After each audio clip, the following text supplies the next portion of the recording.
오늘 우리에게 주신 하나님의 말씀 보도록 하겠습니다. 오늘 우리에게 주신 하나님의 말씀은 마태복음 12장 1절에서 8절까지 말씀입니다. 마태복음 12장 1절에서 8절까지 말씀입니다.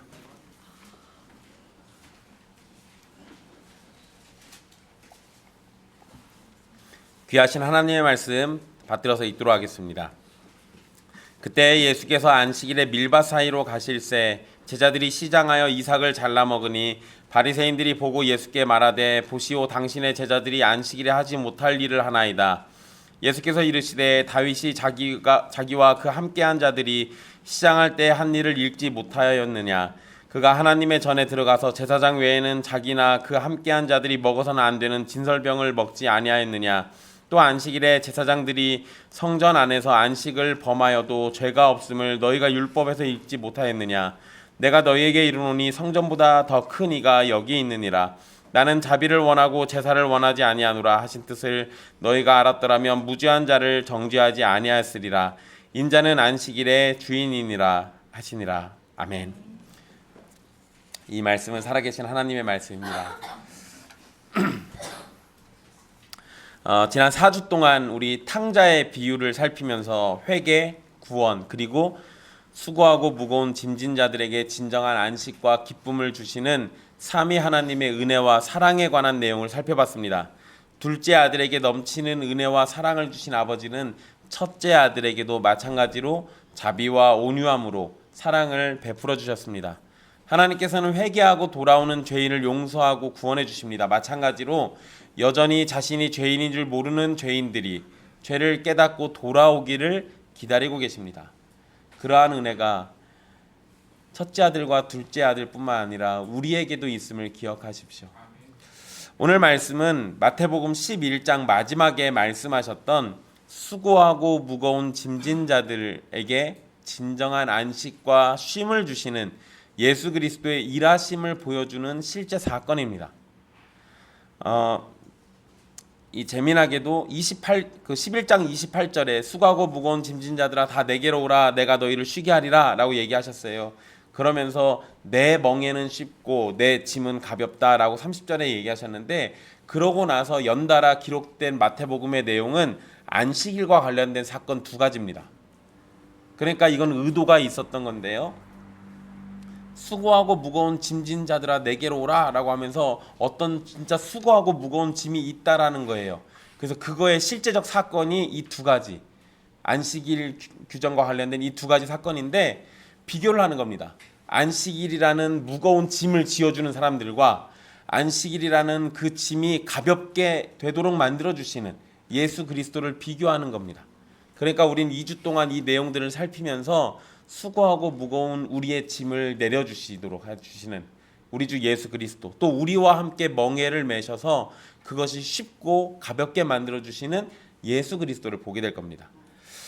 오늘 말씀의 시작에 보면 예수님께서 안식일에 밀밭 사이로 제자들과 함께 지나가면서 일어난 사건을 기록하고 있습니다. 안식일에 밀밭 사이로 지나갔다라고 기록하는데 당시에는 지금하고 약간 좀 다르게 그 밭 사이로 길이 있었습니다. 그래서 농작물 사이로 얼마든지 지나다닐 수 있습니다. 뭐 우리도 뭐 그 논두렁길 같은 게 있으니까 이렇게 지나다닐 수는 있지만 그게 그 밭 사이로 간다고 해서 내가 손 뻗어 가지고 바로 이렇게 다거나 이러진 않는 경우들이 훨씬 많아요. 그런데 이 사람들은 그게 아닙니다. 그냥 지나가다 손 뻗으면은 미리든 뭐든 이렇게 손에 달 수 있는 그런 식의 길이 있었습니다. 그러니까 예수님과 제자들이 이 말을 어떤 분들은 오해하시더라고요. 밀밭 사이로 예수님과 제자들이 지나갔다 그러니까 우리 기준에 예수님과 제자들이 남의 밭을 망치면서 지나간 것처럼 이렇게 착각하시는 분들이 있는데 그런 거 아닙니다. 그러면 범죄자죠. 어쨌든 예수님과 제자들이 남의 밭 사이를 망치면서 간 건 아니고 그냥 밀밭 사이에 있는 길을 걸어간 겁니다. 그런데 제자들이 배가 고파서 이삭을 잘라 먹었다라고 성경이 기록하고 있습니다. 이건 우리로 치면 뭐죠? 그렇죠, 서리. 이거 사실은 도둑질이에요. 그죠? 우리로 치면 또 도둑질입니다. 이게 도둑질이면 범죄자죠. 그런데 여러분, 이게 당시 여행자들이 지나가다가 이삭을 잘라 먹는 거는 허락된 일입니다. 그러니까 아무나 지나다가 배고프면 잘라 먹어도 돼요. 신명기 23장 24절 25절에 보면 밭 사이에 들어가서 먹어도 된다라고 기록하고 있습니다. 대신에 조건이 있어요. 그게 뭐냐면 그릇에 담거나 낫으로 이삭을 잘라서는 안 됩니다. 그릇에 담는다는 건 뭔 소리예요? 그렇죠. 잔뜩 담아가겠다는 거죠. 낫을 쓴다는 건 뭐예요? 그죠. 잔뜩보다 더 많이 가져가겠다는 거죠. 그건 거의 추수잖아요. 그러니까 그렇게 말고 진짜로 배고프면은 조금 잘라가지고 비벼서 조금 먹는 정도는 허기진 배를 채워주는 거니까. 여러분 왜 성경이 이거는 되도록 허락했을까요? 굶주린 사람들에 대한 자비예요. 그래서 여러분 밭을 추수할 때 성경에서는 밭의 귀퉁이는 다 추수하지 말라고 하잖아요. 왜? 그렇죠. 과부와 고아들을 위해서, 나그네들을 위해서 그건 남겨두는 겁니다. 그러니까 구약 성경에서의 그런 개념들을 보면 이미 자비라는 개념, 긍휼이라는 개념이 이 곳곳에 숨어 있는 거예요. 그러한 개념들이 여기 적용돼서 밀을 잘라 먹는 거는 사실상 문제가 안 되는 겁니다. 그런데 제자들이 이삭을 먹었을 때가 언제냐면 안식일이에요. 이게 이제 문제입니다. 여러분 구약 성경에서 안식일을 지키는 것과 관련된 말씀들이 나옵니다. 그 말씀들을 다 종합해 보면 사실 엄청 복잡하지 않습니다. 굉장히 쉬워요. 그냥 안식일날 일하지 마, 뭐 이런 정도예요. 그런데 여러분 후에 유대인들은 안식일에 관한 그 계명들에다가 자신들의 규칙을 더해가지고 굉장히 많은 규정들을 만들어냈습니다. 그래서 안식일에 할 수 있는 일과 할 수 없는 일을 규정으로 만들었는데요. 여러분 보통 안식일 하면은 뭐 하지 말라고 여러분들이 많이 들으셨을 거예요. 뭐 그냥 저 일하지 말라예요. 근데 여러분 안식일과 관련해 가지고 유대인들이 굉장히 많이 문제 삼았던 것이 뭐였냐면 거리예요, 거리. 안식일 날 갈 수 있는 거리. 이게 왜 그러냐면 이제 유대인들의 개념을 설명해 드릴게요. 유대인들은 자기가 살고 있는 집 기준으로 해가지고 약 900m에서 1km 정도까지만 이동할 수 있다고 봅니다. 그 안에서는 자유롭게 이동해도 돼요. 그런데 그 이상을 넘어가면 안식일을 어긴 게 됩니다. 안 돼 이제 그러면. 근데 여러분 이게 지금 우리 기준으로 하면 그저 승원이네 집에서 우리 교회까지 10km가 넘을 것 같은 10km 넘나? 그 정도 안 되나요? 한 5km 되나요? 그러면은 내 1km가 어쨌든 훌쩍 넘으니까 그럼 승원이는 교회 못 와요. 안타까운 일이. 근데 물론 여러분 이 당시에는 마을 공동체고 마을 안에 회당이 있기 때문에 1km 이내에 다 예배당이 있습니다. 그러니까 사실 문제가 안 돼요. 근데 여러분 1km라는 게 그냥 사는 데는 별 문제가 안 되죠. 근데 유대인들이 꼼수를 부렸습니다. 좀 멀리 가려고 그러는데 1km는 너무 짧아. 그래가지고 얘네가 무슨 꼼수를 부리냐면 1km쯤 떨어진 곳에다가 먹을 거를 갖다 놓습니다. 그러면 먹을 곳이 있는 거는 거기가 거주지가 돼요. 그러면 거기서부터 다시 또 1km를 또 잽니다. 그러니까 안식일을 아주 철저하게 지키신 건데 거주지로부터 1km를 벗어나면 안 돼요. 근데 1km 이내에 또 다른 거주지가 있으면 거기서부터 다시 또 1km를 재는 거예요. 그냥 만약에 그런 개념이면 10km도 갈 수 있습니다. 밥만 10군데 깔아놓으면 얼마든지 갈 수 있는 겁니다. 근데 여러분 미련하죠. 그냥 가면 안 돼요? 성경에 그렇게 멀리 가지 말라는 말 없어요. 유대인들이 정해놓은 거예요. 어쨌든 유대인들은 안식일과 관련해 가지고 제일 많이 문제 삼았던 게 이 이동거리였어요. 그런데 제자들이 이삭을 잘라 먹은 일에 있어서는 이동거리는 뭐라고 하지 않습니다. 재미난 건 여러분 밀밭 사이로 가실새니까 지금 이동하고 있는 거였잖아요. 그러니까 1km를 넘어가지는 않았던 거예요. 그런데 여기서는 이제 이걸 먹은 일이 문제인데 여러분 억지 같지만 유대인들이 한 얘기니까 들어보세요. 이삭을 잘라 먹는 거는 우리 처지에서는 별거 아니에요. 그죠? 사실 이건 일도 아닙니다. 그렇잖아요? 안 잘라 먹어서 잘 모르시는 건가요? 그냥 여러분 이삭 가서 이렇게 끊으면 끊어져요. 그래서 손으로 이렇게 비비거나 껍데기 잘 까집니다. 안 까지면 그냥 입에 넣고 오물오물하면은 대충 입에서 또 껍질 까져요. 먹어보시면 압니다. 사실 이게 별것도 아니에요. 그런데 유대인들은 이거에다가 다 규정을 매겨놨습니다. 그래서 이삭을 자르는 거는 투수입니다.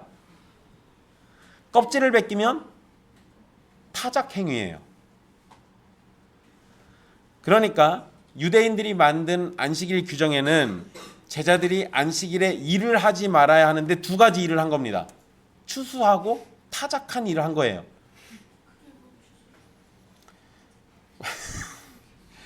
유대인들이 그런다고요. 나한테 따지지 마세요. 얘네들이 그런 걸 내가 보고 어떡해요. 여러분 유대인들이 안식일날 하면 안 되는 일 39가지가 있어요. 근데 여러분 거기에 글자 쓰기, 하지 말아야 할 일, 선긋기 이런 거 하지 말랍니다. 그치? 안식일엔 그러니까 공부 안 하는 거야.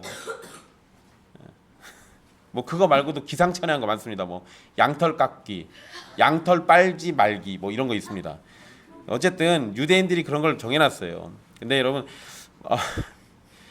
어쨌든 뭐 얘네들이 이삭 잘라 먹어 가지고 지금 시비를 거는데 여러분 여기서 좀 이상한 거 있지 않습니까? 예수님의 제자들이 예수님과 함께 밀밭 사이로 간 거를 바리새인들은 어떻게 알며 또 그들이 이삭을 잘라 먹은 건 또 어떻게 알고 있을까요? 그죠? 쫓아다닌 거예요. 바리새인들은 예수님과 제자들을 계속해서 관찰하고 감시하고 지켜보고 있는 겁니다. 그러면 여러분 안식일을 어기지 않을까? 이거 지금 감시하고 있는데 남들을 감시하는 건 일입니까? 일 아닙니까? 정말 슬프게도 유대인들의 규정에는 그게 없습니다. 남들 감시하는 거는 하지 말아야 할 일에 없어요. 그러니까 얘네는 안식일을 안 어긴 겁니다. 근데 여러분 생각해 보세요.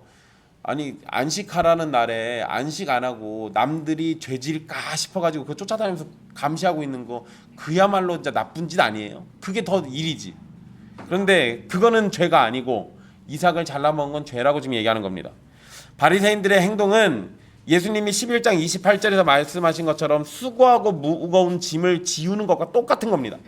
다른 사람을 감시하고 무거운 멍에를 지게 만드는 일에만 바리새인들이 지금 몰두하고 있는 거예요. 예수님은 다윗이 사울을 피해서 도망가다가 굶주리게 되었을 때 일어났던 일을 언급합니다. 그 이야기가 3절에 있는 얘기예요. 3절에 읽지 못하였느냐라고 이렇게 말씀하신 것은 바리새인들을 지적하시려고 하신 말씀인데 이거 약간 비꼬는 의미가 있습니다. 그것도 모르냐? 뭐 이런 의미예요. 자신들을 율법의 선생이라고 높이는 사람들이 정작 율법의 참된 가르침은 알지 못하기 때문에 예수님께서 이렇게 말씀하신 겁니다. 예수님이 인용하신 이 다윗 사건은 사무엘상 21장 1절에서 6절 사이에 기록된 말씀인데요. 이게 다윗이 도망하는 중에 성막에 들어가서 떡 5개를 요청합니다. 그러자 제사장이었던 그 당시 대제사장이었던 아히멜렉이 다윗과 부하들이 부정하지 않다면 거룩한 떡을 주겠다라고 얘기합니다. 아히멜렉에게는 일반 떡은 없는데 성막에서 하나님께 바쳐졌던 거룩한 떡은 있었던 거예요. 근데 여러분 여기 사무엘상 21장 이 말씀에 안식일이라는 말이 없습니다. 그런데 아히멜렉이 지금 거룩한 떡 이거를 보통 우리 진설병이라 부르거든요. 그 진설병을 가지고 있었다라는 얘기가 뭔 소리냐면 진설병을 새로 놓고 이전에 놨던 그 떡을 회수한 거예요. 근데 이거를 하는 날이 언제냐면 안식일입니다. 그러니까 성경에는 안식일이라는 말이 없지만 그날은 안식일이었다는 거예요. 여러분 여기서 또 재밌는 게 있습니다. 안식일날 다윗과 그의 용사들은 뭐 하고 있었던 거예요? 도망가고 있었어요. 도망가는데 1km 재서 도망갔겠습니까? 도망가는데 1km 가, 야, 한 걸음만 더 가면 안식일 어기는 거니까 안 돼, 가면 안 돼 이러고 있어요? 그러면 그럴 리가 없죠. 그러니까 이때는 그 거리 규정이 없는 거예요. 그거는 후에 생긴 겁니다. 어쨌든 이 진설병을 새로 놓은 것은 이 안식일날 제사장이 하는 직무니까 다윗과 대화했던 그 날은 분명히 안식일이에요. 근데 여러분 원래 하나님께 바쳐진 그 진설병은 아무나 먹을 수 있는 게 아닙니다. 일반인들은 원래 못 먹게 돼 있어요. 레위기 24장 5절에서 9절 말씀에 하나님께 바쳐진 떡은 아론과 그의 자손들이 거룩한 곳에서 먹도록 규정되어 있습니다. 그러니까 아무나 못 먹고 아무 장소에서나 먹을 수 있는 게 아니란 얘기예요. 특별한 사람들, 아론과 그의 자손들만 먹을 수 있고, 거룩한 곳이란 얘기는 어디를 얘기하는 걸까요? 성막 또는 성전이에요. 거기서만 먹어야 합니다. 그런데 배가 고픈 상황에서 제사장인 아히멜렉은 율법을 어기고 떡을 준 겁니다. 그러니까 예수님이 다윗 사건을 이야기하신 것은 다윗과 그의 사람들이 배고픔을 해결하기 위해서 율법을 어길 수 있었던 것처럼 예수님과 그의 제자들도 문제가 되지 않는다라는 얘기 하시려는 거예요. 하나님이 다윗과 아히멜렉 사이에 있었던 일과 관련해 가지고 어떠한 책망도 정죄도 하지 않으십니다. 그렇다는 얘기는 하나님은 이걸 죄로 삼았다는 얘기예요, 안 삼았다는 얘기예요? 안 삼았다는 얘기예요. 물론 여러분 여기 오해하시면 안 돼요. 이게 죄가 안 된다라는 게 아닙니다. 하나님께서 율법을 따라 정죄하시는 것보다 긍휼과 자비로움으로 대해 주신다라는 것이 강조된 거예요. 자, 명령대로 하면은 진설병은 아무나 먹으면 안 돼요. 그런데 이걸 아무나 먹게 한 거는 범죄한 겁니다. 그런데 그 범죄한 그 배경에는 배고픈 사람들에게 자비를 베푼 행위가 있었어요. 그래서 하나님이 그걸 용서하시고 죄로 삼지 않았다는 겁니다. 다른 얘기를 한번 해드릴게요. 여러분, 선한 거짓말이라는 말 아시죠? 네. 기독교인들이 이걸로 잘 싸웁니다. 선한 거짓말 하면 된다, 안 된다. 네. 오늘 여기 내용에서 정리해 드릴 테니까 잘 기억해 두십시오. 선한 거짓말 하면 성경에서 두 명 생각납니다. 두 무리. 기생 라합과 애굽에서의 산파. 기생 라합은 정탐꾼들을 숨겨줘 가지고 그때 거짓말을 했죠. 또 애굽의 산파들은 애굽 왕이 히브리 여인들이 남자아이를 낳으면 다 죽이라고 했습니다. 그런데 이 여자들이 거짓말하죠. 우리가 애 낳을 것 같아가지고 가보면은 히브리 여인들이 힘이 세가지고 벌써 애를 낳습니다. 이런 소리를 해요. 그래서 죽일 수 없었다라는 얘기를 합니다. 둘 다 거짓말한 겁니다. 그런데 재미나게도 하나님이 이 거짓말에 대해서 어떠한 정죄도 하지 않으셨어요. 여기에서 우리가 알 것은 하나님이 정죄하지 않았다고 해서 거짓말이 하나님 앞에서 죄가 아니라는 건 아닙니다. 분명 거짓말은 하나님 앞에서 죄가 되지만 하나님께서 라합과 산파들의 거짓말을 정죄하지 않으셨던 것은 율법의 그 규정보다 긍휼과 자비를 중요하게 여기시는 하나님의 성품 때문이에요. 자, 여러분, 정의를 지키는 것 또는 율법을 지키는 것도 하나님의 성품이지만 하나님의 또 다른 성품은 사랑과 자비, 긍휼입니다. 그러니까 그러한 성품들이 서로 어긋나지 않도록 또는 그러한 성품들이 있을 때 어떤 것이 더 중요한지 어떤 것이 하나님의 영광을 더 드러내는지 이런 것들을 판단해 가지고 생각하라는 거예요. 그래서 선한 거짓말이라는 것은 분명히 죄는 죄지만 하나님께서 우리가 그런 거짓말을 했을 땐 정죄하지 않으신다는 거예요. 대신에 여러분 또 이렇게 얘기하면 아무 거짓말이나 해놓고 내가 하나님의 이름으로 거짓말했으니까 정죄는 안 하실 거야가 아니라 하나님의 성품을 드러내시는 일을 위해서 거짓말하는 경우를 얘기하는 겁니다. 마찬가지예요. 아히멜렉의 행동은 레위기의 말씀을 어긴 겁니다. 그러니까 죄죠. 그렇지만 굶주린 사람을 향한 긍휼과 자비는 하나님의 성품과 일치합니다. 다윗이 당시 했던 행동도 어떠한 정죄를 받지 않았어요. 그러니까 예수님의 제자들도 정죄받지 않아야 한다라는 것이 예수님이 하시는 말씀입니다. 아히멜렉이 율법을 잘 알고 있는 제사장이면서도 다윗에게 떡을 줬던 것은 하나님의 성품인 자비와 긍휼을 보여주는 것이었기 때문입니다. 율법의 진정한 의미는 하나님의 법을 세우고 하나님의 성품을 드러내는 겁니다. 제사장만 먹을 수 있는 떡이라고 해도 하나님의 자비를 나타낼 수 있는 상황이기 때문에 굶주린 다윗의 부하들에게 줬던 겁니다. 마찬가지로 예수님의 제자들이 굶주린 상태여서 배고픔을 해결하려고 이삭을 잘라 먹은 것은 문제가 전혀 되지 않는다는. 예수님은 제사장들이 성전에서 일하는 것을 또 예로 들면서 5절에 말씀하시는데요. 제사장들은 안식일이라고 해서 제사장들이 쉬는 건 아닙니다. 사실 여러분, 안식일 날 어떤 물건을 이렇게 들면 죄예요. 이게 일이에요. 아야, 숨 쉬는 거는 그럼 야, 유대인들이 아무리 나쁜 놈들이어도 그렇지 그렇게까지 했을까? 안고 일어서는 거는 괜찮은데요. 이렇게 어떤 짐을 들고 일어서면 죄입니다. 그러면 여러분, 제가 지금 진설병 얘기했잖아요. 제사장들이 진설병이 놓여 있는데 이거를 집어서 이렇게 들면 일이잖아요. 그런데 제사장들이 안식일 날 성전에서 하는 일은 일로 치지 않습니다. 성전을 봉사하는 것이기 때문에 그거는 안식일을 어긴 거라고 보지 않는 거예요. 그래서 그들이 하는 건 분명히 일이지만 하나님을 섬기는 일이기 때문에 그것은 예외로 본다는 겁니다. 그래서 예수님은 제사장들이 안식일에 일해도 죄가 없다는 점을 율법에서 읽지 못했느냐라고 바리새인들에게 물으신 거예요.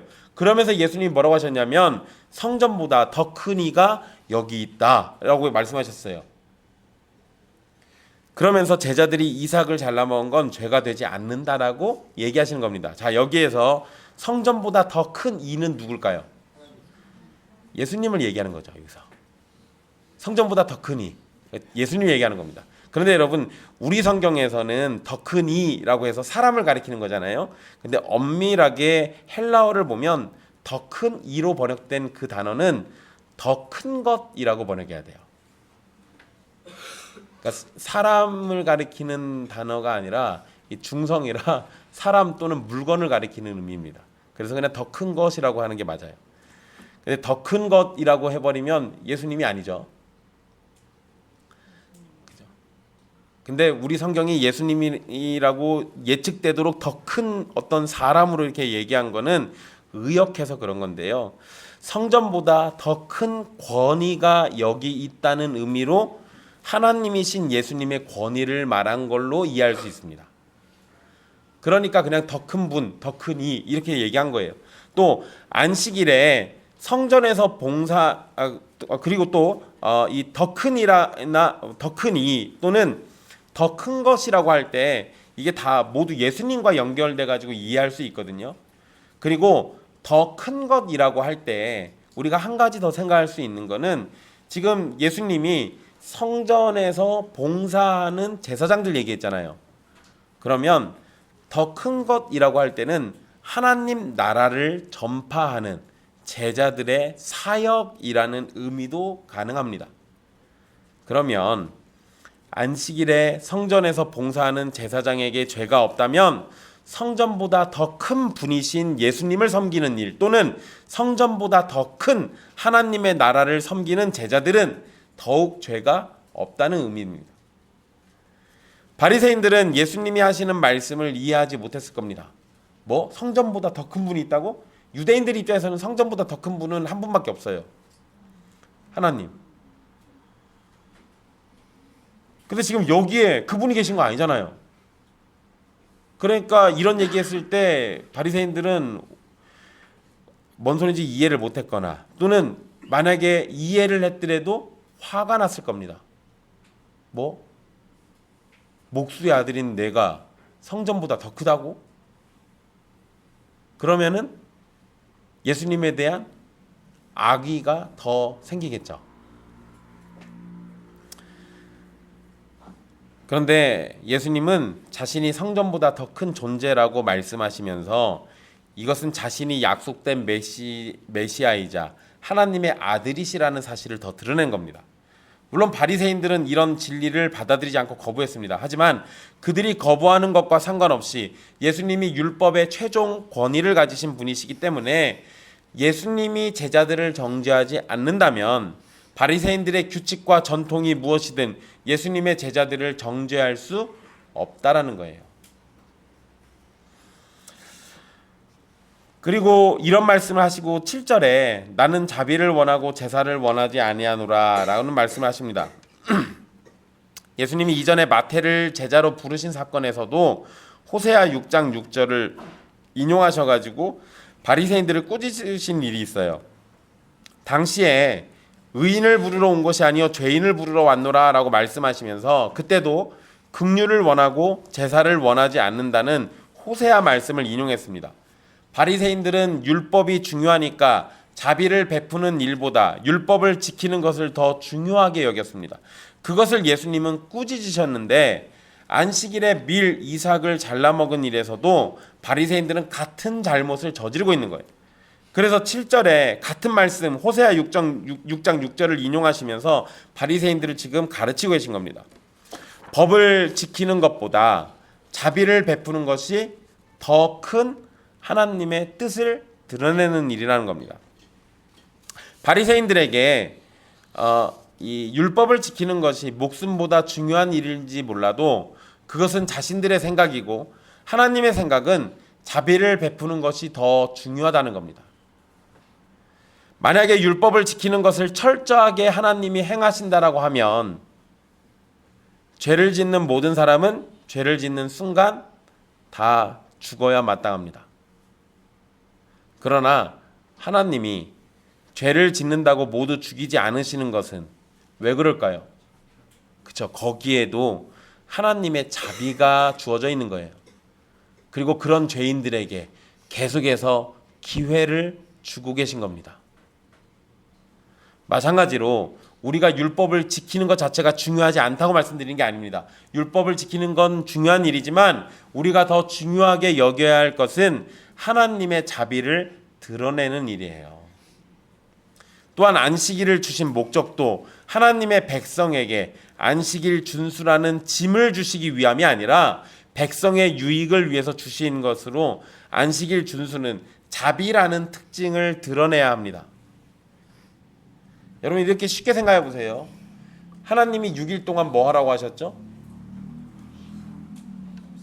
힘써 일하라고 했어요. 여러분들이 사장님이라면 직원을 6일만 힘써 일하게 하는 게 좋겠습니까? 7일 동안 아주 피 터지게 굴리는 게 좋겠습니까? 그렇죠. 여러분들은 대부분 사장님이 아니시고 직원이니까 차마 그렇게 말씀 못 하시겠죠. 네. 예, 여러분 그렇죠. 예, 법에 걸리지만 그런 거 다 제외하고 만약에 여러분들이 옛날 조선시대에 양반이라고 치시고 밑에 머슴들을 잔뜩 부리시는 분이라면 6일만 일시키고 하루는 쉬게 해주겠습니까? 그렇죠. 365일 눈 뜨고 눈 감을 때까지 계속 일하다가 죽으면은 딴 놈 데려오고 죽으면 딴 놈 데려오고 이럴 거 아니에요. 그게 보통 일반적인 거 아니었습니까?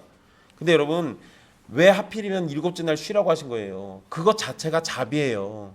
사실 여러분 하나님께서 사람들에게 주신 첫 번째 일이 뭐였습니까? 밭을 경작하는 거였어요. 창세기 2장에 보면 밭을 경작할 사람이 없어서 사람을 지으셨다라고 표현합니다. 그러니까 우리는 원래 뭐 해야 돼요? 밭을 경작해야 돼요. 노동이란 걸 해야 합니다. 그런데 하나님이 그 노동이란 걸 하는 데 있어서 하루는 쉬게 하셨어요. 그날만큼은 쉬면서 하나님의 창조 세계를 누리고 안식을 취하고 우리의 시선을 하나님께로 돌리라는 겁니다. 그러니까 안식일이라는 것 자체가 원래 뭐라는 거예요? 하나님의 자비, 우리에게 쉼을 주시는 하나님의 자비예요. 근데 이 개념을 유대인들은 어떻게 이해한 거예요? 쉼을 주는 게 아니라 안식일이라는 어떠한 법칙을 만들어 놓고 어기면 쳐 죽일 놈, 지키면 구원받을 놈 이런 식으로 정해놨다고요. 거기에는 하나님의 자비가 없어요. 원래 의도를 잃어버린 거예요.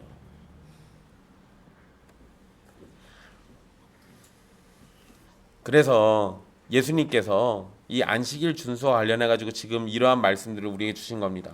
8절 말씀에 인자는 안식일의 주인이니라 라는 말씀하십니다. 그런데 여러분 8절 앞에 왜냐하면이란 말이 우리 성경에 빠져 있어요. 그러니까 7절에서 말씀하신 것의 이유를 8절에서 언급하시면서 언급하시는 건데, 동시에 예수님이 하신 말씀 전체의 결론으로 인자는 안식일의 주인이다라고 말씀하신 겁니다.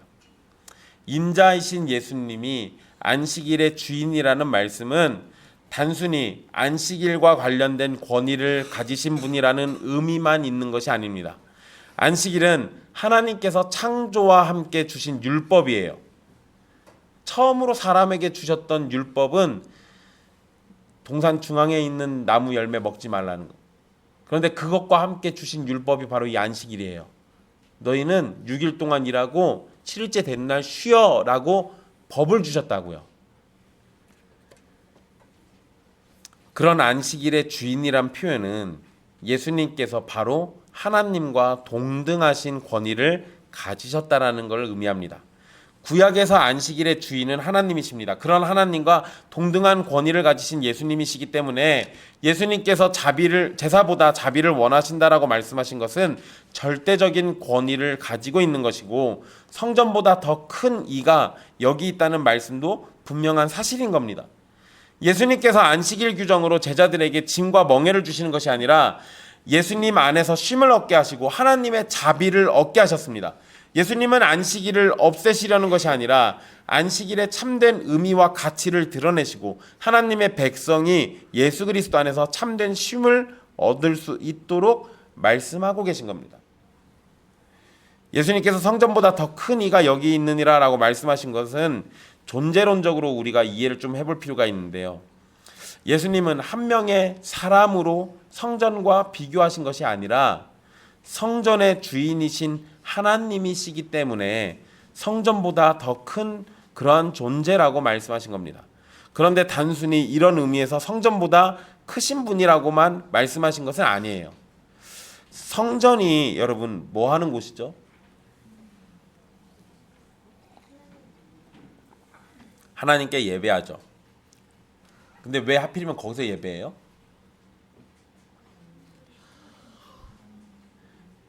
여러분, 성전에 하나님이 오셔야 예배하죠. 거기 안 계시면 거기서 예배할 일이 없잖아요. 그러니까 성전은 하나님이 임재하시는 상징이에요. 임재하시는 그 장소예요. 또 하나님과 교제할 수 있는 바로 그 자리가 성전입니다. 하나님께서 제사를 받으시는 장소이고 하나님께 예배하는 자리라는 것은 하나님이 거기에 오시니까 그게 가능하다는 거예요. 그런데 성전이 가진 역할과 기능은 모두 예수 그리스도를 가리킵니다. 성전은 그림자고 본체는 예수님이에요. 예수님은 하나님의 임재 그 자체이시고 예수님을 통하지 않고는 아버지 하나님과 교제할 수 없습니다. 하나님께 단 한 번의 완전한 제사를 예수님께서 친히 드리셨고 하나님께 예배하는 모든 일은 예수 그리스도 안에서만 참된 예배가 됩니다. 결국 성전은 예수 그리스도를 가리키기 위한 수단일 뿐이지 진정한 가치는 예수 그리스도에게서 나오는 겁니다. 그러니까 예수님이 성전보다 더 크신 존재라는 거예요. 안식일도 마찬가지입니다. 안식일을 하나님이 사람에게 주신 것은 6일 동안 수고한 일을 쉬고 하나님 안에서 안식하면서 회복하고 하나님께 더 집중할 시간을 가지라는 의미입니다. 그런데 유대인들은 그런 안식일에 수많은 규정을 만들어서 사람들을 쉬도록 만드는 것이 아니라 더 무거운 짐을 주고 수고하고 지치게 만들었어요. 안식일의 규정에 집중하면서 죄를 짓지 말아야 한다는 생각에 하나님께 더 집중하기보다 규정에 더 집중했습니다. 안식하고 회복하는 시간보다 서로를 감시하고 정죄하고 심판하는 시간으로 보냈었기에 유대인들의 안식일은 진정한 안식의 개념은 사라지고 율법의 정죄만 남은 겁니다. 성전이 예수 그리스도를 가리키듯이 안식일은 우리에게 날마다 은혜를 베푸시는 하나님을 가리키고 있고 우리가 일을 쉬고 안식하더라도 우리의 생명이 보존될 수 있음을 통해서 우리의 생명이 하나님의 손에 달려 있음을 깨닫도록 해주시는 날입니다. 바리새인들이 성전을 통해서 오실 메시아를 알지 못하는 것처럼 안식일을 통해서 하나님의 사랑과 긍휼, 자비와 은혜를 알지 못한다면 안식일의 참된 의미를 알지 못하는 것과 똑같은 겁니다. 결국 그러면 바리새인들은 안식일을 지킨 거예요, 못 지킨 거예요? 못 지킨 거예요. 진정한 의미에서 이 사람들은 안식일을 지켜본 적이 없는 겁니다. 또한 오늘 본문의 말씀을 통해서 우리는 예수님이 하나님이시라는 사실을 다시금 배우게 됩니다. 물론 여러분 본문에서 예수님이 내가 하나님이요 라고 직접 말씀하신 적은 없습니다. 그렇지만 예수님의 말씀 가운데 하나님과 동등하신 분이심을 계속 드러내고 있고 율법의 최종적인 권위를 가지신 분이심을 말씀해 주고 계십니다. 예수님은 우리에게 쉼을 주고자 하십니다. 그런데 바리새인들은 무거운 멍에를 주려고 만들어요. 오늘 말씀은 우리가 믿고 따르고 의지해야 할 존재가 누구이신지 분명히 드러내는 사건입니다. 율법과 유대인들의 전통만 따진다면 제자들이 잘못한 겁니다. 안식일에는 일하지 말아야 합니다. 하지만 안식일의 주인이신 예수님은 제자들의 배고픔을 외면하지 않으셨어요. 예수님에게 있어서 제자들의 배고픔이 안식일에 일하지 말아야 한다는 것보다 더 중요한 겁니다. 예수님은 이 사건을 통해서 율법보다 하나님의 자비가 더 중요하다는 걸 우리에게 알려주시는 겁니다. 오늘날도 바리새인과 같은 생각으로 교회와 성도들에게 멍에를 씌우려는 일이 벌어집니다. 율법주의라는 이름의 행태와 잘못된 신앙생활이 바로 그겁니다. 그리스도 안에서 우리는 안식을 얻고 쉼을 얻습니다. 여러분, 제가 군대 제대하고 찾아간 교회에서 교회 다니기 얼마 지나지 않아서 교인들이 저한테 세례 받았냐고 물어보더라고요. 그래서 세례 받았다고 그랬더니 잘 됐다고 그러면서 성가대 하라고 그러시더라고요. 안 했습니다. 하기 싫더라고요. 사실 전 노래를 잘 못 부릅니다. 성가대 하라니요. 근데 성가대 다 할머니들밖에 없어가지고 그래서 자꾸 하라고 그러시더라고요. 그래서 제가 마지못해서 한 2번 했습니다. 못 하겠더라고요. 그러니까 좀 있으니까 저보고 교사를 하라고 그러더라고요. 저 이제 초신자인데 교회를 떠났다가 돌아온 지 얼마 안 됐는데 애들을 가르치라니요. 내가 당장 배워야 할 판인데. 근데 그게 저만 있었던 일이 아니라 젊은 청년들이 대부분 경험하는 일이에요. 교회에 좀 열심히 출석하는 사람들이 거의 한 번씩 맞닥뜨리는 일입니다. 물론 여러분, 교회에서 봉사하는 거 좋은 일이에요. 그런데 그 봉사가 우리에게 짐이 된다면 그거는 안식일날, 이 거룩하고 복된 주일날 예배하도록 만드는 게 아니라 우리에게 그 짐 때문에 예배에 집중하지 못하도록 만드는 일이 벌어져요. 왜 우리가 바리새인과 똑같이 해야 합니까? 우리의 주인은 바리새인이 아니라 예수님이신데 예수님의 자비를 배우십시오. 안식일날 우리가 많은 일을 하는 것보다 하나님의 자비를 드러내는 그 작은 일이 훨씬 더 소중하고 값진 겁니다. 예수님의 멍에는 우리를 괴롭게 만들지 않습니다. 하지만 율법주의라는 멍에는 우리를 정죄하고 쉬지 못하도록 만듭니다. 우리를 괴롭게 만들어서 영혼이 지치게 만들고 계속되는 절망 속에서 율법을 지킴으로 안식을 얻어보려고 끝까지 병들게 만듭니다. 율법의 최종 권위자이신 예수님께서 우리에게 자비가 중요함을 말씀하셨다면 율법에 얽매이는 영혼이 죽어가는 것보다, 율법에 얽매여서 우리의 영혼이 죽어가는 것보다 그리스도 안에서 자유를 누리면서 안식과 평안을 누리면서 하늘의 자비를 경험하는 것이 훨씬 더 중요합니다. 바리새인들은 안식일을 지키는 것이 아니라 안식일에 관한 자신들이 만든 율법을 지키는 일에 힘썼습니다. 하나님께 제사 드리는 일에 최선을 다한다고 해도 그 마음에 자비가 없다면 하나님께 온전한 예배를 드렸다고 말할 수 없고 심한 경우 하나님을 향한 모독으로도 생각할 수 있는 겁니다. 여러분들은 그런 일이 없으시겠지만 서울의 큰 교회 주변에는 주차 때문에 난리죠. 주일날 주차 때문에. 근데 교인들이 불법 주차하고 그렇게 하는 경우들이 꽤 많아요. 보니까. 그리고 전화하면은 나 예배 드리니까 전화하지 말라고 그러고. 그러면 처음부터 불법 주차를 안 하면 됐잖아요. 그 사람들이 예배를 드린 겁니까? 범죄함으로 하나님의 영광을 더럽힌 겁니까? 사람들이 그런 거 찍거나 녹음해가지고 인터넷에 올려서 교회를 욕먹게 하잖아요. 근데 교회를 욕먹게 하는 건 결국 하나님을 욕먹게 하는 거예요.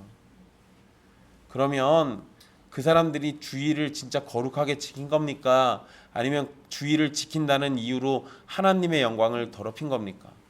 이런 거 한번 생각해 봐야 돼요. 사랑하는 형제 자매 여러분, 여러분은 율법 자체를 지키는 일에 매여 사는 불쌍한 인생이 되지 마십시오. 주의를 지키는 행위에만 집중하면 주의를 통해서 은혜 베푸시는 하나님을 바라보지 못하게 됩니다. 신앙생활의 외적인 행위에만 집중하면 기도와 말씀과 헌금과 찬양이 있을지 몰라도 그 안에 사랑과 자비와 긍휼과 하나님의 영광은 없을지도 모르는 겁니다.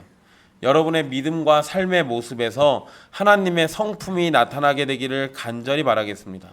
율법에 있어서도 성실한 모습을 보이십시오. 그러나 그것 이상으로 하나님의 성품이 여러분의 삶에서 나타나기를 힘쓰십시오. 사랑과 긍휼과 자비가 여러분의 말과 행동에서 나타나게 하시고 그러한 모습을 통해서 여러분의 참 주인이신 예수 그리스도가 증거되도록 하십시오. 문자와 형식에 얽매이는 바리새인과 같은 존재가 되지 마시고 하나님의 선하신 성품으로 충만한 그리스도의 사람이 되십시오. 그것이 오늘 우리에게 주신 말씀의 참 의미입니다. 기도하겠습니다.